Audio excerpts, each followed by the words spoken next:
Hey there everyone, Andrew, Day 2 Dryden, recording for Day 2 MTG. We're here in the last round of our Modern League playing Mono, Red, Burn, and again, please don't forget, it's been a bit of a rough league, but if this is the kind of content you enjoy, if Modern or Burn, or maybe you've got a friend who plays Burn, if that's what's going on, hit subscribe, check out the Patreon page, deck lists, sideboard guides, stuff like that, all for free, behind no paywall. So do keep those things in mind. But let's get into the match here. Finish off this league.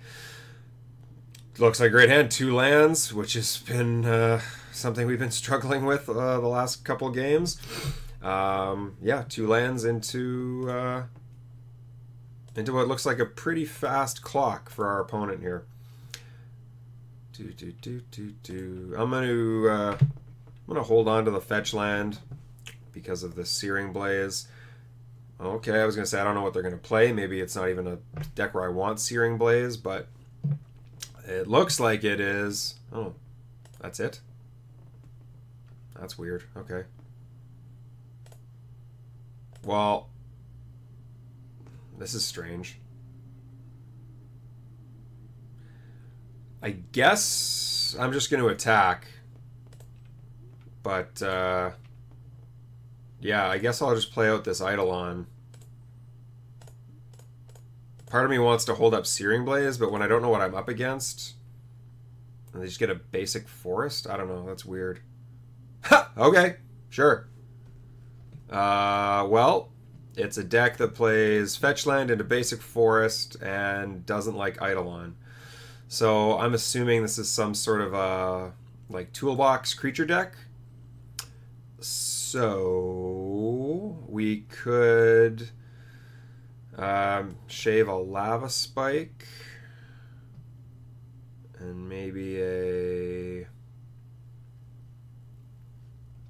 I don't know, could have been, it could even be Valakut or something. Like there's a ton of decks that could be actually.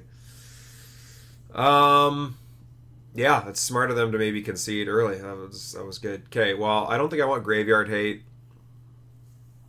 I don't think I want Artifact Destruction. I'm tempted to bring in something like Kozilek's Return, and I'm tempted to bring in maybe like a Blood Moon or so. Because, again, we're playing this deck partly off the fact that our mana base can run completely on red, but we're not getting those fast starts to put our opponents on the back foot and then being able to slam Blood Moon on turn 3. I'm also thinking that Blood Moon decks start, they need things to get them out on turn 2. Like a turn 2 Blood Moon is way different than a turn 3 Blood Moon. So, yeah, either way, let's take out a Light Up the Stage. Yeah, let's put in a Kozilek's Return and a Blood Moon. Sure. I don't know. My guess is that our deck is pretty well set up regardless against this kind of matchup, almost no matter what it is, whether it's like a Valakut or like, and this is a good hand, like, yeah, I'm just going to keep. I don't know what we're up against, but yeah. So our opponent has mulligan to 6. Destroyer number 176. All right. Forest again. Utopia Sprawl. Okay, so maybe I'm up against that green ramp deck again. That was ridiculous. Could be Ponza. That's a thing too.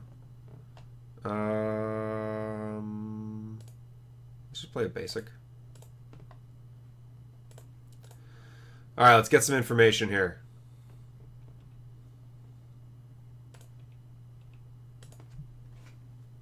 Chandra. Okay, so yeah, this is some kind of like a Ponza deck, it looks like. Unfortunately, they didn't have the turn 1 mana dork. I can operate off 1 land. If you're just going to Stone Rain me, yeah, that's fine. I mean, I don't want to see that too many more times, but I can play through that. I can absolutely play through that.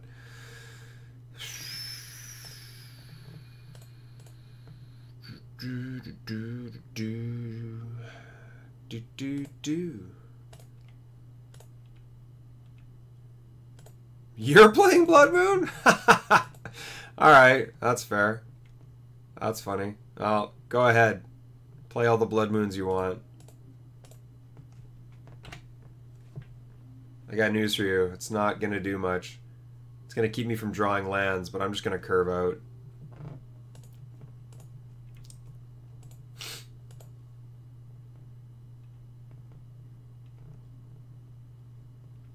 That elf is 100% getting bolted. That's a good draw. So what do I want to do here? Let's attack first, I guess.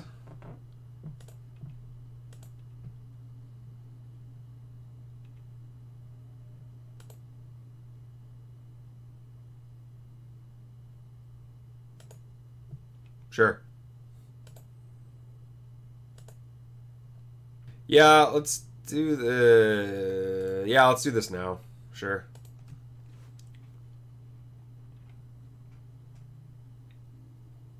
This is a pretty slow start, I will say that though. This is yeah, sure, I'll just draw a card.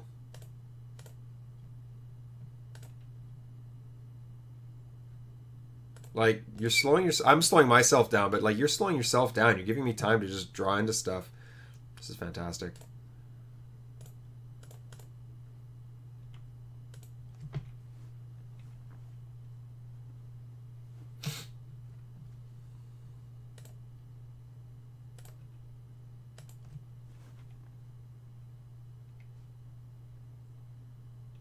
So next turn they get to Chandra, unfortunately. Chandra could be tough to beat. Yeah, not that. Actually, won't be that bad. I've got 12 damage in my hand.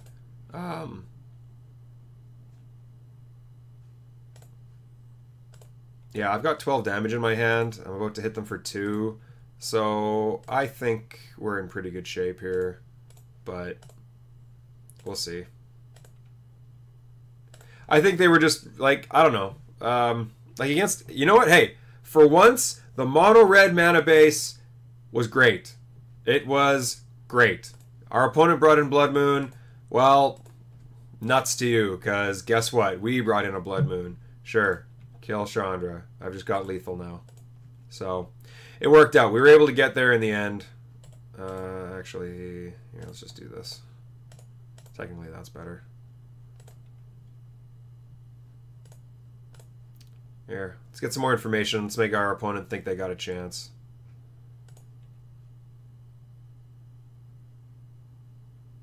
Yeah, let's attack them. Draw a forest. Oh, you got that forest. Okay, here's actually a good opportunity for me to practice this. Because I haven't... How do I hold priority? Hold priority, control. Okay, so if I hold control and do this...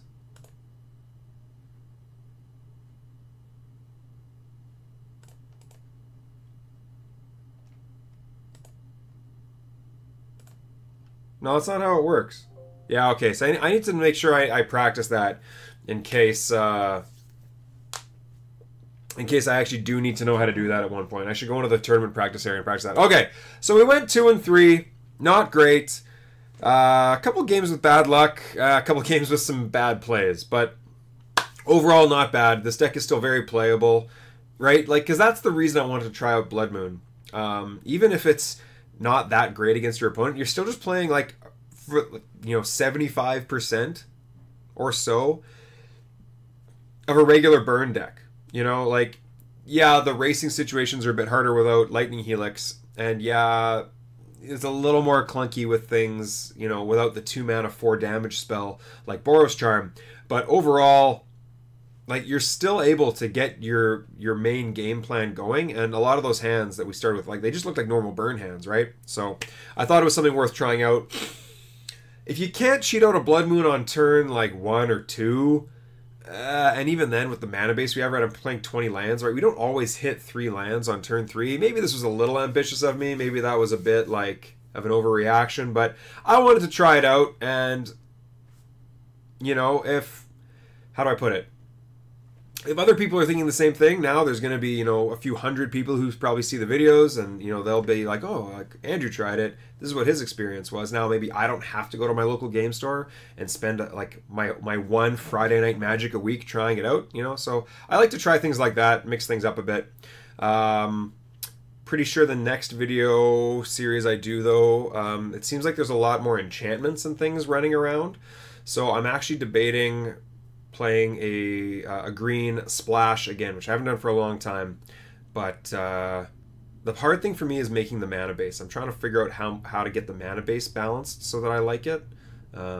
Fitting green sources in with the Sunbait Canyons that we now want to run, it's a bit tough. So either way, that's been sort of my overall thought. Oh, and of course we just steamrolled Tron in game one, like with normal hands, because we went like our first 2 land drops. So I'm going to take a quick look at the deck list again, make sure there's nothing else I want to talk about or anything I remember. But yeah, like I said, hopefully you enjoy the new editing software, and well, because of the new editing software, everyone likes the new format. So if you did or did not prefer the big videos to the chopped up videos, let me know. I will look at the comments section. But if you don't want to look at the deck list again, this has been Andrew, Day 2 Dryden, and I will see you next time. Okay, so here's the deck list again without the Arid Mesa put into it. So again, that it fits all within the box more easily here. And what's peeking up? Ooh, what's peeking down here? Oh, the Relic of Progenitus. Okay, so here, can I fix this quickly before? It's not great, but sure. Okay, so yeah, again, right? Like most of this deck is the same, right? We played with more Horizon lands, which helped a few times. You know, drawing into gas and whatnot. There were. I definitely, even with the regular red-white list, I want 4 Skullcracks in the main deck. There's so many life gain effects that are like creeping into people's main decks. It's something that I wouldn't want to play without.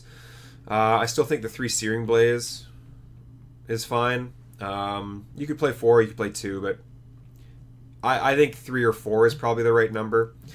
Flames was good. We didn't see much out of it. I don't think there was any game where it made a difference, you know, 3 damage versus 4 damage, but obviously Boros Charm is better. And the only time I really cast Light Up the Stage, there was like one awkward time that I remember, so I don't know. A little bit rough. But again, this deck list is very playable. The one knock against it is that it isn't really a budget list because of these Horizon lands. If you don't own Scalding Tarns, this is probably cheaper. But you don't actually even need the Scalding Tarns to run the red-white list now, right? Because we're running like more like 8 or 9 fetch lands, right? Like you don't have to go into Scalding Tarns and Arid Mesas to be able to get all the fetch lands for a regular mana base. So yeah, anyway, if you have any thoughts, critiques, Andrew, you're a crazy madman. What are you doing trying to play Blood Moon right now? It's a burn deck. We're not a control deck. Hey, you know what? I get it. Like I said, I'm thinking the Blood Moons on turn 3 maybe aren't good enough. I mean, sometimes it's good enough, but if you're not playing a deck that doesn't land them... Sorry, under the weather today. I'm not going to blame my misplays on that, but yeah, sorry about my voice today. If you're not playing a deck that has the ability to sometimes get Blood Moons on turn 2, I think maybe you are doing yourself a disservice by playing them. I think it ends up being a little bit clunky. So anyway, hopefully you enjoyed the matches. Hopefully you enjoyed seeing what just like a mono red list can do. Because again, like I said, I like to try to mix things up. If anyone's really strongly opposed to a green splash, seeing what that looks like nowadays, let me know in the comment section there. I do always read the comments. Either way, this has been Andrew, Day 2 Dryden. It's been great having you here, and I will see you next time.